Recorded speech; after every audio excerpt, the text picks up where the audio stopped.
Endoplasmic reticulum के function हम समझने जा रहे हैं। आपको पता है कि एंडोप्लाज्मिक रेटिकुलम प्रोटीन सिंथेसिस में, लिपिड सिंथेसिस में तो इन्वॉल्व होती है, लेकिन इसके और भी कई फंक्शन हैं, उन्हीं को हम समझते हैं। पहला इसका फंक्शन आता है मैकेनिकल सपोर्ट। मैकेनिकल सपोर्ट से क्या मतलब होता है? ये बच्चों न्यूक्लियस की आउटर मेम्ब्रेन से लेकर ऐसे सेल मेम्ब्रेन तक, ऐसे पूरे साइटोप्लाज्म में ये मेम्ब्रेन का नेटवर्क है, ये ईआर है। अच्छा, ये पूरे साइटोप्लाज्म में से फैली रहती है। इससे क्या रहता है कि अगर हम बाहर से कोई प्रेशर भी लगाते हैं तो ये ईआर उस बाहर वाले प्रेशर को कैंसिल कर देती है, मतलब सेल के शेप को मेंटेन करके रखती है। और सेल का शेप मेंटेन करके रखती है, इसी को नाम दिया जाता है मैकेनिकल सपोर्ट। मतलब ये सेल को सपोर्ट करने का काम करती है। सेल को सपोर्ट करने में वैसे और चीजें भी काम मिल जाती है, जैसे इसमें हेल्प करते हैं माइक्रोट्यूब्यूल्स, माइक्रोफिलामेंट्स, जिनको हम साइटोस्केलेटन में पढ़ते हैं। तो इसके बारे में वहां पर आपको बताया जाएगा कि और कौन-कौन सेल को सपोर्ट करते हैं। लेकिन ध्यान रखना, सेल के शेप को सपोर्ट करने में ईआर का भी रोल है, क्योंकि ईआर बाहर से कोई भी प्रेशर लगाएंगे उस प्रेशर को रोकेगी, सेल के शेप को मेंटेन रखती है।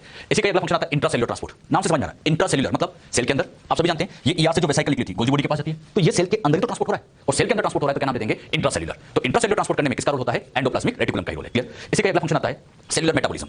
ये सेल की मेटाबॉलिज्म को इंक्रीज कर देता है। आप सभी जानते हैं ईआर बच्चों से फोल्डेड फॉर्म में रहती है। अच्छा, फोल्डिंग होने से क्या होता है? हाँ, फोल्डिंग होने से सरफेस एरिया बढ़ता है, और सरफेस एरिया बढ़ेगा तो इससे जो प्रोटीन है, सरफेस एरिया बढ़ने की वजह से राइबोसोम ज्यादा अटैच होंगे, राइबोसोम ज्यादा अटैच होंगे, प्रोटीन ज्यादा बनेंगे, एंजाइम ज्यादा बनेंगे, तो सेल की कहीं ना कहीं मेटाबॉलिक रिएक्शन को ये एनहांस कर देते हैं। तो सेल की मेटाबॉलिक रिएक्शन को एनहांस करने में इसका रोल है, क्योंकि ये फोल्ड होती है, फोल्ड होने से सरफेस एरिया बढ़ता है, और सरफेस एरिया बढ़ेगा तो सेल की मेटाबॉलिक एक्टिविटी भी अल्टीमेटली इंक्रीज होगी। Next function protein synthesis. आप सभी जानते हैं ये आरईआर के थ्रू किया जाता है। लिपिड सिंथेसिस एसईआर के थ्रू। और एसईआर में कौन-कौन से लिपिड बनते हैं? हाँ, फॉस्फोलिपिड बनता है, कोलेस्ट्रॉल बनता है, इसी तरह से स्टीरॉयड हार्मोन वो भी एसईआर के अंदर बनते हैं। ग्लाइकोजन मेटाबॉलिज्म करना वो भी एसईआर के काम है। ये फंक्शन हमने पहले समझे भी है। तो ये सारे फंक्शन ईआर के हैं। और भी फंक्शन आते हैं, जैसे इसमें न्यूक्लियर मेम्ब्रेन का फॉर्मेशन करना। न्यूक्लियस की जो मेम्ब्रेन होती है, न्यूक्लियस की मेम्ब्रेन कहें या अदर ऑर्गेनल जैसे लाइसोसोम, गोल्जी बॉडी, माइक्रोबॉडी, इनकी मेम्ब्रेन बनाने का काम भी ईआर का ही होता है। आप सभी जानते हैं एंडोप्लाज्मिक रेटिकुलम में आरईआर का फंक्शन तो होता है प्रोटीन बनाना, और एसईआर का मेन फंक्शन होता है लिपिड बनाना। ये लिपिड का सिंथेसिस करते हैं, इनसे प्रोटीन बनेगा, इनसे लिपिड बनेगा। और जब ये प्रोटीन लिपिड बना सकते हैं तो यही प्रोटीन लिपिड सेल मेम्ब्रेन भी तो बना सकते हैं। अरे मेम्ब्रेन बनाने के लिए मेन कंपोनेंट लिपिड और प्रोटीन तो है, तो लिपिड एसईआर में बन रहे हैं, प्रोटीन आरईआर में बन रहे हैं, तो दोनों बिना के मेम्ब्रेन बना सकते हैं। तो किसी भी ऑर्गेनल की अगर मेम्ब्रेन बनाना है, ज्यादातर ऑर्गेनल की मेम्ब्रेन बनाने का काम ईआर ही करती है। इवन जो न्यूक्लियस होता है सेल के अंदर, ये जो न्यूक्लियस होता है, इस न्यूक्लियस की जो मेम्ब्रेन है, इस मेम्ब्रेन को बनाने के लिए भी ईआर का ही रोल है।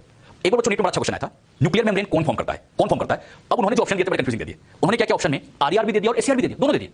आरईआर एसईआर दोनों ऑप्शन में दे दिए। अब हमें एक को टिक करना है, तो अगर बच्चों दोनों में से को प्रायोरिटी देनी पड़े तो आप आरईआर को टिक करके आएंगे। क्यों? क्योंकि न्यूक्लियस के आउटर मेम्ब्रेन पे हम सबने देखा है राइबोसोम लगे होते हैं, और राइबोसोम का अटैच होना ये इंडिकेट करता है कि इसको फॉर्म करने में मेन रोल आरईआर का ही रहा होगा। अरे आरईआर के ऊपर राइबोसोम होते हैं, तो वही आरईआर अल्टीमेटली इस मेम्ब्रेन बनाने में इन्वॉल्व होगी। तो कभी ऐसा क्वेश्चन है, ध्यान समझना, न्यूक्लियर मेम्ब्रेन कौन बनाता है? एक को टिक करना पड़े तो आप आरईआर को टिक करके आएंगे। ऐसा क्वेश्चन आ चुका है नीट में, तो आरईआर को टिक करेंगे। क्यों? क्योंकि यहां पर राइबोसोम अटैच है, और राइबोसोम अटैच है तो श्योर है कि इसको फॉर्म करने में आरईआर के मेन रहा होगा। इसी तरह से गोल्जी बॉडी की मेम्ब्रेन की बात करें, लाइसोसोम की मेम्ब्रेन की बात करें, माइक्रोबॉडीज की मेम्ब्रेन की बात करें, इनकी मेम्ब्रेन का फॉर्मेशन भी एंडोप्लाज्मिक रेटिकुलम ही करता है। क्लियर?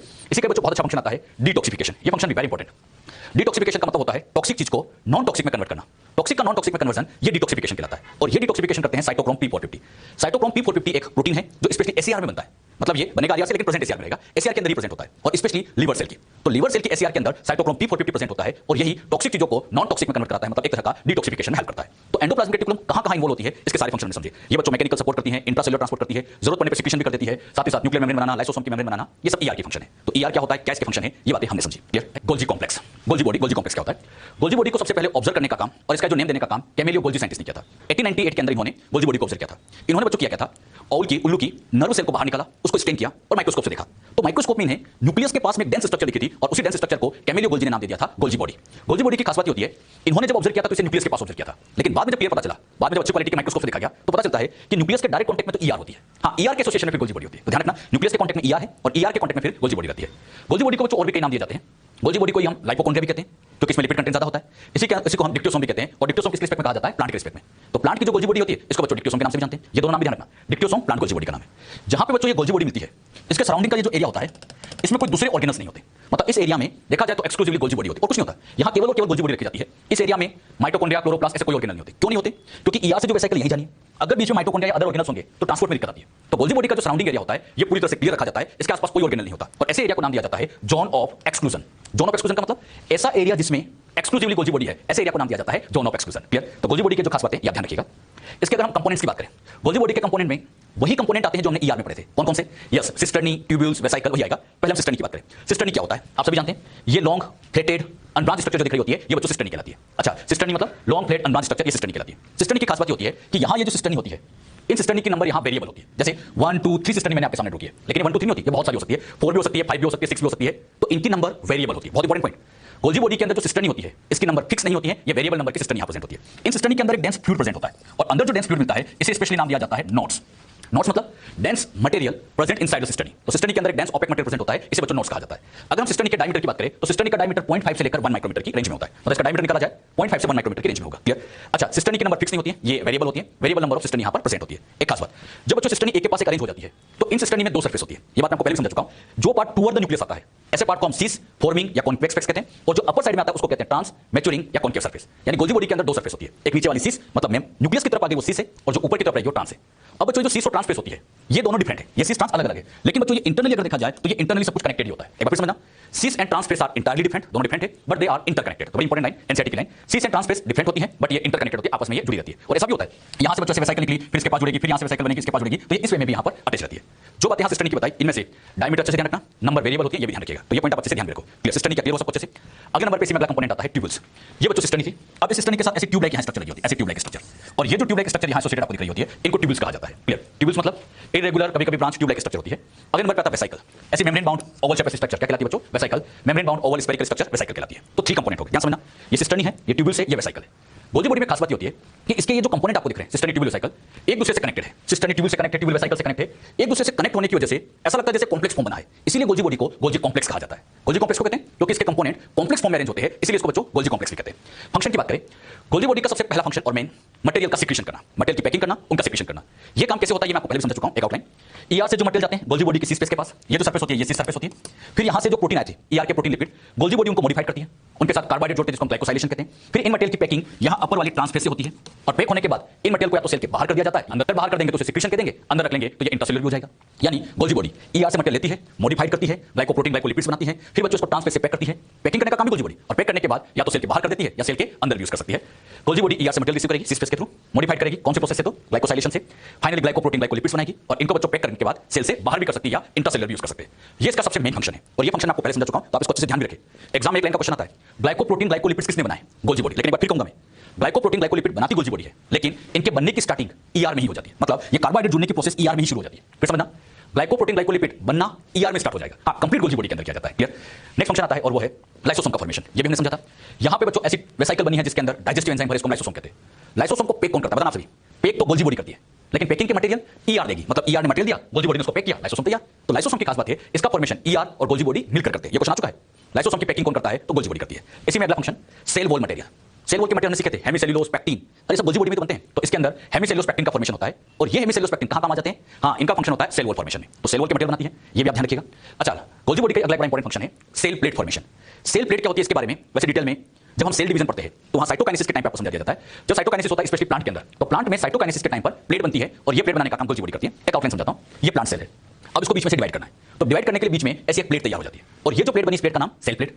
अब इस सेल प्लेट में आप लोगों को ये जो स्ट्रक्चर दिख रही होगी ये गोल्जी वेसाइकल है, तो ये गोल्जी वेसाइकल होती है, और यही गोल्जी वेसाइकल, ये जो गोल्जी वेसाइकल दिख रही है, यही गोल्जी वेसाइकल मेनली ऐसी सेल प्लेट बनाती है। फिर ये सेल प्लेट यहां पर आगे जाकर सेल वॉल बन जाती है, और इस तरह से टू सेल का फॉर्मेशन होता है। कहने की बात इतनी सी है, प्लांट में जब ये सेल प्लेट बनाती है तो इसको बनाने में मेन रोल किसका होता है, गोल्जी वेसाइकल या गोल्जी बॉडी का ही होता है। क्लियर, इसका अगला फंक्शन आता है formation of acrosome during spermiogenesis. आप सभी बताना एक्रोसोम क्या होता है। हाँ, स्पर्म का हेड पार्ट, ये बच्चों स्पर्म है, इस स्पर्म का जो हेड पार्ट है, इस हेड पार्ट में जो सबसे टीप वाला पार्ट दिख रहा है इसको एक्रोसोम कहते हैं, और इस एक्रोसोम को डेवलप करने का काम भी गोल्जी बॉडी ही करती है। यानी ये जो एक्रोसोम आपको दिखाई दे रहा होगा ये गोल्जी बॉडी ने ही बनाया है। तो गोल्जी बॉडी के कई फंक्शन होते हैं, मेन काम है मटेरियल का सिक्रीशन करना, उनकी पैकेजिंग करना, ग्लाइकोप्रोटीन ग्लाइकोलिपिड्स बनाना, लाइसोसोम का फॉर्म करना, लेकिन और भी काम करते हैं, सेल प्लेट फॉर्मेशन में हेल्प करते हैं, स्पर्म का एक्रोसोम बनाने में भी इसका रोल होता है। तो गोल्जी बॉडी के कहां रोल होते हैं ये सारे फंक्शन मैंने आपको यहां समझा दिए। नेक्स्ट सेल ऑर्गेन हम समझने जा रहे हैं, वो है बच्चों लाइसोसोम।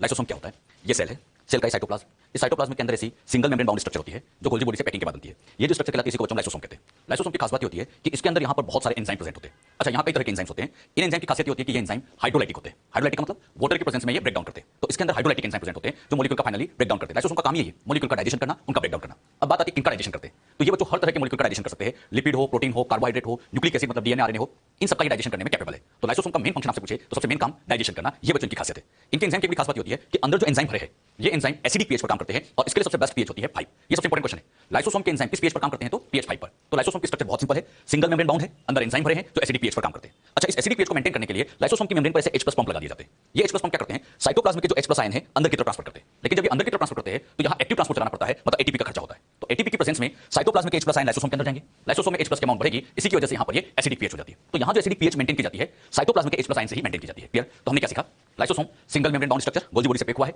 जिसके अंदर हाइड्रोलाइटिक एंजाइम होते हैं। ये वेरी इंपॉर्टेंट क्वेश्चन है, क्वेश्चन से आता है मैक्सिमम हाइड्रोलाइटिक एंजाइम कहां है, तो क्या आंसर दोगे बच्चों, वेरी गुड, लाइसोसोम। लाइसोसोम के अंदर हाइड्रोलाइटिक एंजाइम, अच्छा कौन कौन से एंजाइम है, लाइपेज, प्रोटीएज, कार्बोहाइड्रेट्स, न्यूक्लियस, ये जितने भी एंजाइम है ये सारे के सारे यहाँ लाइसोसोम के अंदर प्रेजेंट है, ये सब लाइसोसोम के अंदर बैठे हुए। अच्छा, ये एंजाइम है तो लाइपेज लिपिड को ब्रेक करेगा, प्रोटीएज प्रोटीन को ब्रेक करेगा, तो ये lipid, protein, carbohydrate, nucleic acid सबको ब्रेक कर देते हैं, और खास बात और एसिडिक पीएच पर ये एक्टिव रहते हैं। क्लियर, जो बात यहाँ समझाई क्लियर हुई सबको अच्छे से। समझ आया ना? हाँ, यानी यूकैरियोटिक सेल्स में होते हैं। हाँ, प्लांट में इनकी नंबर बहुत कम होती है, यूकैरियोट में तो है लेकिन प्लांट में बहुत कम होते हैं क्योंकि प्लांट के अंदर वैक्यूल्स होते हैं और भी ऑर्गेनल्स होते हैं जो डाइजेशन करवा सकते हैं। तो ध्यान रखिएगा, यहाँ सारी यूकैरियोटिक सेल में लेकिन प्लांट में नंबर कम होती है। अगर हम बात करें मेमेलियन आरबीसी, तो आरबीसी के अंदर तो एब्सेंट ही होते हैं, तो आरबीसी के अंदर एक्सेप्शनली ये एब्सेंट रहते हैं। अच्छा, हमारी बॉडी में सबसे ज्यादा बड़ी साइज के लाइसोसोम डब्ल्यूबीसी में पाए जाते हैं। डब्ल्यूबीसी में लाइसोसोम की साइज काफी बड़ी होती है। अगर हम मैक्सिमम नंबर में लाइसोसोम देखना चाहते हैं तो फंगस में मिलते हैं। अच्छा, एक बात बताइए, ये मेम्ब्रेन से कवर्ड है और एक बात आप बहुत अच्छे जानते हैं, मेम्ब्रेन बाउंड स्ट्रक्चर प्रोकैरियोट में एब्सेंट है। तो लाइसोसोम की खास बात होती है ये भी प्रोकैरियोटिक सेल में एब्सेंट है, प्रोकैरियोट में नहीं होता। तो फिर बच्चों के दिमाग में क्वेश्चन आता है कि यहाँ जब लाइसोसोम नहीं है तो फिर इनमें डाइजेशन कौन करेगा, लाइसोसोम का फंक्शन कौन करेगा? तो बैक्टीरिया के अंदर पेरीप्लाज्मिक स्पेस होती है, यही बच्चों वहां पर लाइसोसोम के जैसा फंक्शन करते हैं। अच्छा, पेरीप्लाज्मिक स्पेस जानते हैं आप? जैसे ये बैक्टीरिया की सेल है, ये तो है सेल मेम्ब्रेन और ये बच्चों सेल वॉल, और सेल मेम्ब्रेन सेल वॉल के बीच का जो एरिया होता है इसी एरिया को कहा जाता है periplasmic space. Cell membrane cell wall के बीच का एरिया ये पेरीप्लाज्मिक स्पेस होती है और इसी के अंदर यहां पर डाइजेशन कर दिया जाता है। तो लाइसोसोम कहां प्रेजेंट कहां एब्सेंट ये बात भी हमने समझी है, क्लियर? अगर हम टाइप्स की बात करें कि लाइसोसोम किन किन टाइप्स के होते हैं, ये बच्चों आपके सामने सेल है। लाइसोसोम डिफरेंट टाइप के होते हैं जिनका मेन काम आप जानते हैं डाइजेशन करना। एक बात ध्यान दीजिएगा, मान लीजिए कोई सॉलिड पार्टिकल्स है, मान लीजिए कोई फूड पार्टिकल है, मैंने सॉलिड लिख दिया, ये फूड पार्टिकल आप समझिएगा। अब इस यहां मैंने लाइसोसोम के 3 टाइप्स समझाए, प्राइमरी, सेकेंडरी और टर्शियरी, ये 3 टाइप है। अच्छा, यहां लाइसोसोम जिस मटेरियल का डाइजेशन कर रहा है ये सेल के अंदर का मटेरियल बाहर का, अगर किसी आउटसाइड वाले का डाइजेशन किया तो ये कहलाता है एक तरह का हेट्रोफेगी। ये जो पूरी प्रोसेस मैंने आपको समझाई है, इस पूरी प्रोसेस को नाम दे दिया जाता है हेट्रोफेगी। हाँ, लेकिन इसके अंदर डाइजेशन हो तो सेल के अंदर ही रहा है, मतलब ये एक तरह का इंट्रासेलुलर डाइजेशन है। तो ये जो पूरी प्रोसेस इसको हेट्रोफेगी कहते हैं और ये एक तरह का इंट्रासेलुलर है। अच्छा, इंट्रासेलुलर क्यों कहा? इंट्रासेलुलर इसलिए कहा जाता है क्योंकि सेल के डाइजेशन तो सेल के अंदर ही हो रहा है ना, ये सेल है उसके अंदर डाइजेशन हो रहा है तो इंट्रासेलुलर तो कहेंगे, तो इसे आप इंट्रासेलुलर डाइजेशन भी कह सकते हैं, क्लियर? ये जो लाइसोसोम के 3 टाइप समझाए, क्लियर हो सब अच्छे से? अच्छा, लाइसोसोम इन बाहर वाले का तो डाइजेशन कर ही रहा है लेकिन जरूरत पड़ने पर ये अंदर के ऑर्गेनल का भी डाइजेशन कर सकता है, ऐसा समझिएगा। ये बच्चों यहां पर सेल है, इसके अंदर ये माइटोकॉन्ड्रिया है, ये माइटोकॉन्ड्रिया वैसे सेल में बहुत होते हैं लेकिन यहां पर मान लीजिए इस माइटोकॉन्ड्रिया ने वर्क करना बंद कर दिया, काफी पुराने हो गए, एक तरह से ये माइटोकॉन्ड्रिया ओल्ड हो गया, पुराना हो गया। अच्छा, ये पुराना हो गया तो ये सेल में बस जगह घेर रहा है, तो सेल चाहिए इसको हटाया जाए और हटाने का काम कौन करेगा? Yes, lysosome. अच्छा, इसको हटाने से पहले क्या किया जाता है? सबसे पहले माइटोकॉन्ड्रिया के चारों तरफ एक बाउंड्री बना दी जाती है, एक तरह से मेम्ब्रेन बना देते हैं। वो मेम्ब्रेन बनाने का काम ईआर करवाती है और मैंने आपसे कहा भी है जहां भी मेम्ब्रेन की जरूरत हो ईआर को बुला लो, तो यहां पर भी ईआर इनके चारों तरफ बच्चों इस तरह से ये मेम्ब्रेन बना देती है, ये मेम्ब्रेन बन गई, ये किसने डेवलप करा दी? ईआर। अब होगा क्या? ये बच्चों गोल्जी बॉडी पहले नंबर पर लाइसोसोम बने, मैं नहीं बताऊंगा, आना चाहिए।